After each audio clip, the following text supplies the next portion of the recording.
गेल्या काही काळात बीडमधील गुन्हेगारी घटनांमध्ये मोठी वाढ झाली आहे। परळी शहरातील कंडक्टर कॉलनी परिसरात जुन्या वादाचा राग मनात धरून एका व्यक्तीवर घरात घुसून जीवघेणा हल्ला केला। दाढी करण्याच्या वस्ताऱ्याने झालेल्या या हल्ल्यात न्यूजपेपर एजंट गंभीर जखमी झाला आहे। या प्रकरणी एका दाम्पत्याविरोधात परळी पोलीस ठाण्यात गुन्हा दाखल करण्यात आला आहे। घटनेमुळे परिसरात खळबळ उडाली आहे। उद्धव विनायकराव हडबे, वय वर्ष 39, त्यांचं मूळ गाव आहे आडबेवाडी आणि ते सध्या राहतात परळीमध्ये। हे वृत्तपत्र वितरणाचे काम करतात।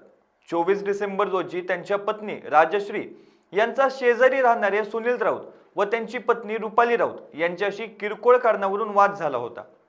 या भांडणाबाबत तक्रार देण्यासाठी हडबे हे सगळं कुटुंब पोलीस ठाण्यात जाण्याच्या तयारीत असताना राजश्री यांची प्रकृती अचानक बिघडल्याने त्यांना रुग्णालयात दाखल करावे लागले। त्यानंतर हे कुटुंब पुण्याला लग्नाच्या खरेदीसाठी गेले होते। 30 डिसेंबर रोजी पुण्यावरून परतल्यानंतर सायंकाळी सुमारे 5:45च्या सुमारास उद्धव हडबे हे घरात विश्रांती घेत होते। त्यावेळी त्यांची पत्नी मुलीला शाळेतून आणण्यासाठी बाहेर गेली होती। याच संधीचा फायदा घेत सुनील राऊत याने घरात जबरदस्तीने प्रवेश करत जुन्या भांडणाचा राग काढत हातातील वस्ताऱ्याने उद्धव यांच्या कानावर व गालावर जोरदार वार केला। अचानक झालेल्या हल्ल्यात उद्धव गंभीर जखमी झाले।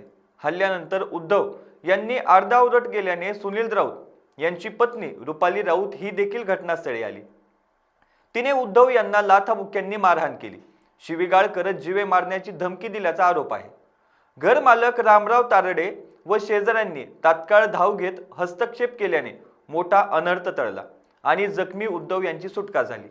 अशाच ताज्या अपडेट्ससाठी लोकाशा टीव्हीला सबस्क्राइब करा आणि लाईक करायला विसरू नका।